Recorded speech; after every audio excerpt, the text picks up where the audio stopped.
Sandrine Nkabinde nayo kwikhefu elikhethekileyo uxelele ikomiti yesikhawu yepalamente ukuba wanonuswa ngumnumzana Mchunu engamazi ukuba afake isicelo sokuba ngumphathi weofisi yakhe.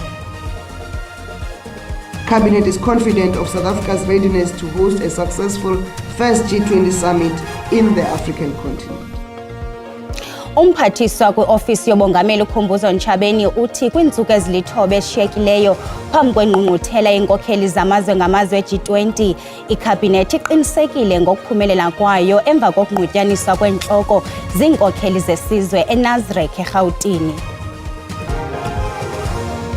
Bhotani mzikantu siziphekile sazibonda ngoku lilixa lokuba sizophule singaphosanga amaseko masinirhabulise kwibhekile yasemini nje. Umphathi weofisi yomphathiswa wamapolisa kwikhefu elikhethekileyo umnumzana Senzo Mchunu, umnumzana Cedric Nkabinde nayo kwikhefu elikhethekileyo uxelele ikomiti yesikhawu yepalamente ukuba wanunuswa ngumnumzana Mchunu engamazi ukuba afake isicelo sokuba ngumphathi weofisi yakhe.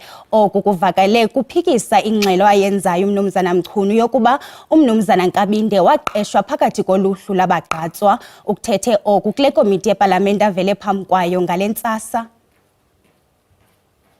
Umnumzana Nkabinde wothusa amalunga lekomiti yesikhawu ngokuthi kwimvulambethe yakhe ngembali yokuqeshwa kwakhe kule ofisi yomphathiswa wayengazani nokwazana nomphathiswa kwaye ukuqeshwa kwakhe zange kulandelwe inkqubo yokuhlolwa kwezakhono ngabagqatswa lavela igama lakhe laphakanyiswa. Uthe umnumzana Mchunu wamfonela emkhuthaza ukuba mawufake isicelo sokuba ngumphathi weofisi yakhe kuba inamava kwezesipolisa njengoko wayekhe wasebenzela ukhala wamapolisa e-IPD. Uthukile amalunga lekomiti yesikhawu akuva ukuba yena noNjengele Mkhwanazi ngamaphutha ahlathinye. Ukukhwanqisa ukuba uNjengele Mkhwanazi waxelela le komiti yesikhawu ukuba umnumzana Nkabinde akazi nowathwethwa ngomsebenzi wakhe into leyo yothusayo ukuba abahlobo bangadlani izithende olohlobo. Umnumzana Nkabinde uthe uNjengele Mkhwanazi noko wayengathethi inyani ngaye. Amalunga ekomiti afuna uqonda ingabo umnumzana Mchunu wayephosisa xa isithi kwakukho inkqubo yabagqatswa ukuqeshwa kwakhe namnumzana Nkabinde.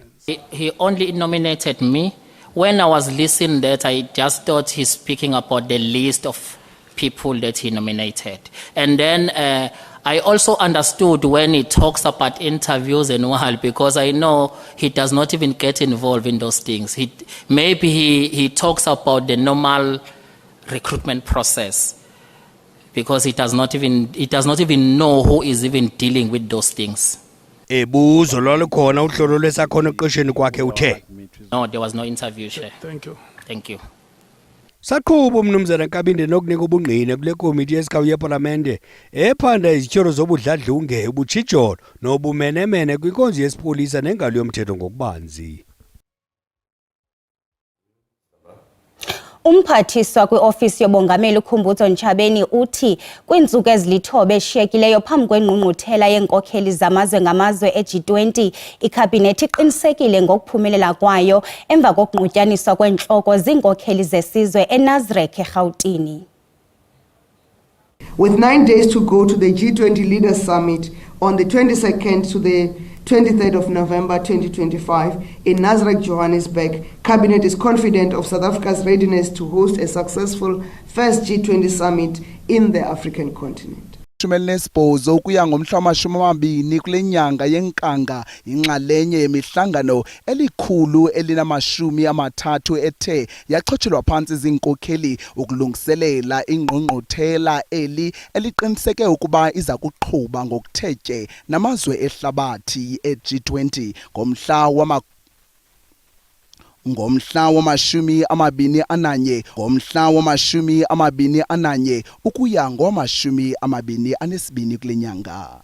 Since taking over the reins as the president of the G20, South Africa has hosted 130 preparatory meetings which were incident-free and used the opportunity to showcase the diversity of our provinces and tourism destinations. Kananjalo kule nkomfa nonondaba umphathiswa kwiofisi yobongameli ubekhankanya iziphumo zomhlangano wecabinet obubanjwe izolo. Kambe ke kubalulwe ufunquko oluthe xhaxhe kunexesha lonyaka ophelileyo kuqoqosho kwikota ezintathu zokuqala konyaka esithi eli lifumene abakhenkethi abayi-7.6 million. 7.6 million tourist arrivals between January and September 2025. Cabinet welcomed the 7.634261 million international tourist arrivals recorded between January and September 2025, marking an impressive increase of 1.10822 visitors compared with the same period in 2024, and confirming South Africa as a premium global tourism destination. Ukanti ke ngaphaya kwamaginxe-ginxe kuqoqosho lwehlabathi jikelele uMzantsi Afrika usathe iqolo nokufumana abakhenkethi abanomdla kwesisizwe. Ndimlo Lilitha Ntsundwani kwiindaba ze-SABC. Uphuhliso lweziseko ezingundoqo lelona nyathelo liphambili lokuvuselela uqoqosho lweli loMzantsi Afrika oku ngokwengxelo kaMongameli Cyril Ramaphosa othi utyalo-mali lweziseko ezingundoqo yeyona nto isebenzayo ekukhuliseni uqoqosho. We have the money, we have the leadership, we have the opportunity. Just go and construct South Africa. Egxininisa umyalelo oya kwicandelo lozokwakha, umongameli Cyril Ramaphosa uthi ishishini lokwakha linefuthe lokuphuhlisa uqoqosho loMzantsi Afrika. Uthe sele kudaleke amathuba emisebenzi angaphaya kwe-130,000 kwicandelo lokwakha. Investors want to see beautiful infrastructure, beautiful buildings, durable infrastructure. That is what attracts them. Urhulumente ubeke bucala izigidi ngezigidi zerandi lwanyakanye, ukanti ulawulo lukarhulumente lufuna ukuguqula eli loMzantsi Afrika libe indawo yokwakha nokuvuselela izakhiwo. Where there is no real maintenance, investors will leave, businesses will relocate. Umphathiswa wemisebenzi yoluntu kunye neziseko ezingundoqo uDean McPherson uziqhwabele izandla iinzame zikarhulumente zokukhawulelana nolwakhiwo olwenziwa ngokungekho mthethweni. We're finally starting to see the dividends of our collective effort with rising employment and a growing economy. Whilst we must celebrate these important wins, we must also double down on our efforts to turbocharge the construction industry towards even more rapid delivery. Umongameli Ramaphosa ufuna abatyeleli kunye nabakhenkethi babone eli loMzantsi Afrika njengesizwe esisebenzayo, ukwathe onokontraka abangasebenzi kakuhle baza kujongana nengalo yomthetho.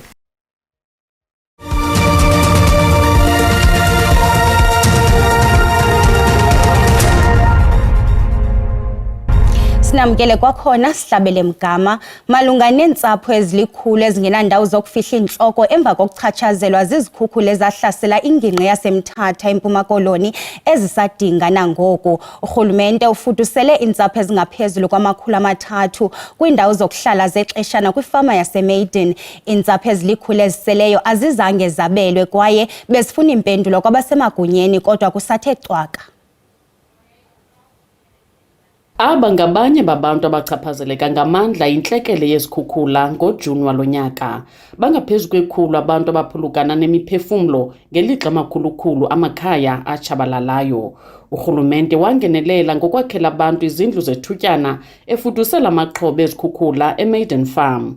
Kodwa kuloo nkqubo yemfuduko ezintsapho zithi zakhutshelwa ngaphandle kwaye zithi zifuna ukwazi isizathu soko. Kwathiwa sizawubizwa bafonelwa abanye bathathwa.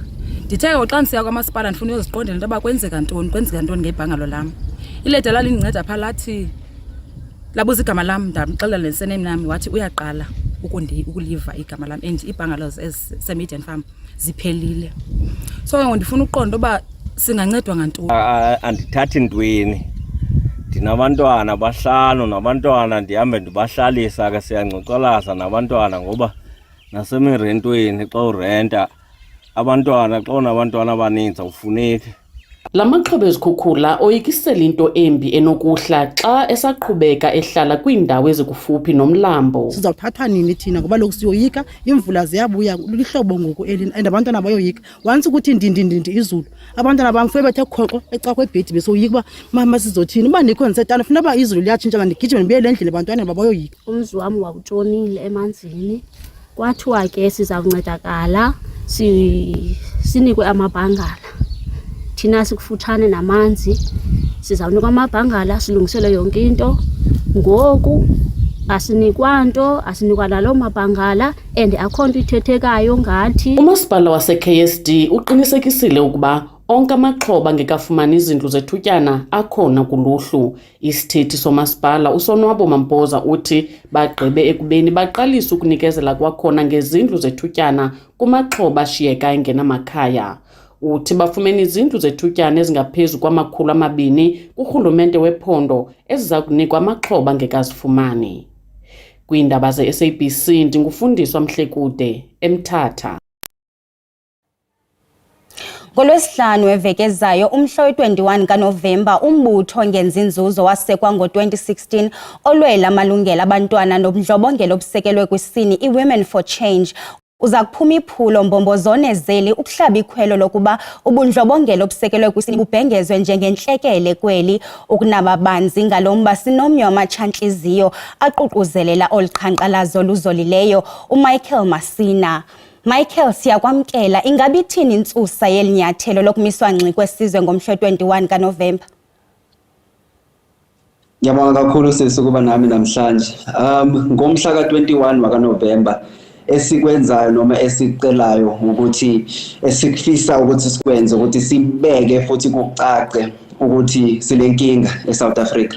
Sinenkinga eNingizimu Afrika ukuthi kunokuhlukunyezwa kwabantu besifazane, ukuhlukunyezwa kweingane, ukudlengula kwabantu besifazane kanye nokubulawa kwabantu besifazane. Nokuthi sifisa ukuthi sibonise wonke umuntu okhona eNingizimu Afrika ukuthi imithetho ekhona okwamanje ayiphelelanga futhi ayisebenzi ekutheni ukuthi ivikele abantu besifazane. Sasubmit thina okwethu saya sasifaka isicelo sokuthi sitha uhulumende asukumele abantu besifazane ngendlela ephuthumayo kodwa sashaywa yindiba sisi ukuze kube namhlanje ingakho sikubiza futhi i-shutdown ngomhla ka-21 ingoba sifuna uhulumende ukuthi asukumele abantu besifazane ngendlela ephuthumayo.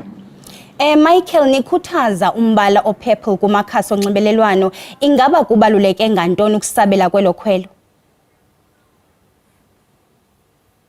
Awuzwakali sisi. Michael, sithi nikhuthaza umbala o-purple kumakhasi enu onxibelelwano, ingaba yintoni isizathu soko?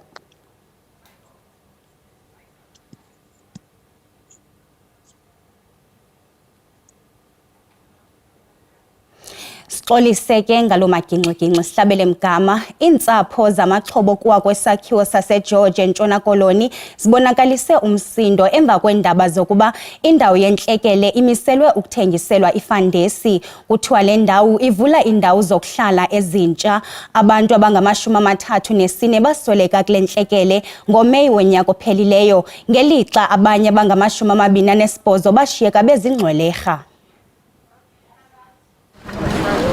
Abo basindayo kule ntlekele neentsapho zabo bathi ukuthengiswa kwesi siza kwifantesi kuvuselela amanxeba angekapholi, bebenethemba lokuba singaguqulwa ibe yindawo yesikhumbuzo. So now when they are starting selling the auction, who's going to have that memory again, because it have to be a memory park or something there. Abanini besiza iNeo Victoria Developments bangaphantsi kwenkqubo yokubhangiswa kwaye umasipala waseGeorge ulirhoxisile ibango lemali engaphantsi kwezigidi ezilishumi zeerandi eyachithwa kolu hlangulo. Nawaphi na amabango anokuthi yenziwe ngumasipala awakuthindeli njengolo hlobo ukuba le property ithengiswe kwifandesi. Umnini indawo omtsha oza kuthenga le property akayivunyelwa ukuba aqhubeke esebenzisa i-building plans ezazivunywe ngaphambili. Ezinye zeentsapho zithi imbuyekezo yale ntlekele mayingakhethi ukuba ngobani ababekweli ngokusemthethweni. Baqhashwa abanye babo esibesaziwa ukuthi abanawo amaphepha abavumela ukuthi basebenze lapho.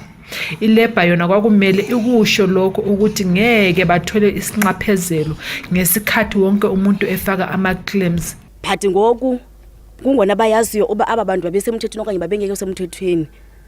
So akumandanga kubhlungu. Because basishe nabantwana asiphangeli sibakhulisa nje naba bantwana. Inkonzo yesipolisa kulindeleke iqukumbele uphando lwayo ekupheleni kwale nyanga xa sele ifumene ingxelo yophando yesebe lezabasebenzi nengqesho. Emva koko idokethi lale ntlekele kulindeleke ligqithiselwe kwigunya abantu lezotshutshiso ungaphelanga unyaka. Kwiindaba ze-SABC ndinguSiphiwe Wobasi eGeorge. Sibuyele ke kudliwano-ndlebe lwethu noMichael Masina. Michael, nikhuthaza umbalo Purple kumakhasi enonxibelelwano, ingaba kubaluleke ngantoni ukusabela kwelo khwelo kwaye uthi qabaqaba asenaxesha?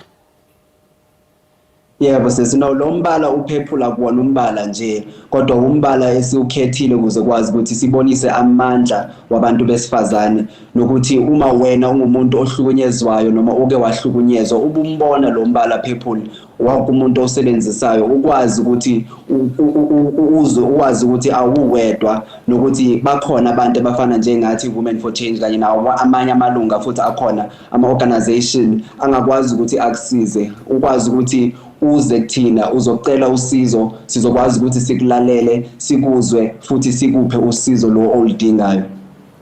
Sibambe ngazibini kuwe Michael. Xa sihlabela mgama ukanti njengesiqhelo kwelixesha sishukuxa ezamaqonga onxibelelwano sinayo ke intatheli yethu ezobuchwepheshe uSandile Hlangani. Sandile, siyakwamkela. Ingaba yeyiphi imiba ephambili namhlanje kumaqonga onxibelelwano? Kulamaqonga onxibelelwano noba nangona nje abantu bethetha besaqhubeka ukuthetha ngale Madlanga Commission nalento bakholelwa ukuthi kunganyaniseki kwa-advocate Batohi, but abantu abaninzi namhlanje ba-celebrate imini yeswekile, World Diabetic Day.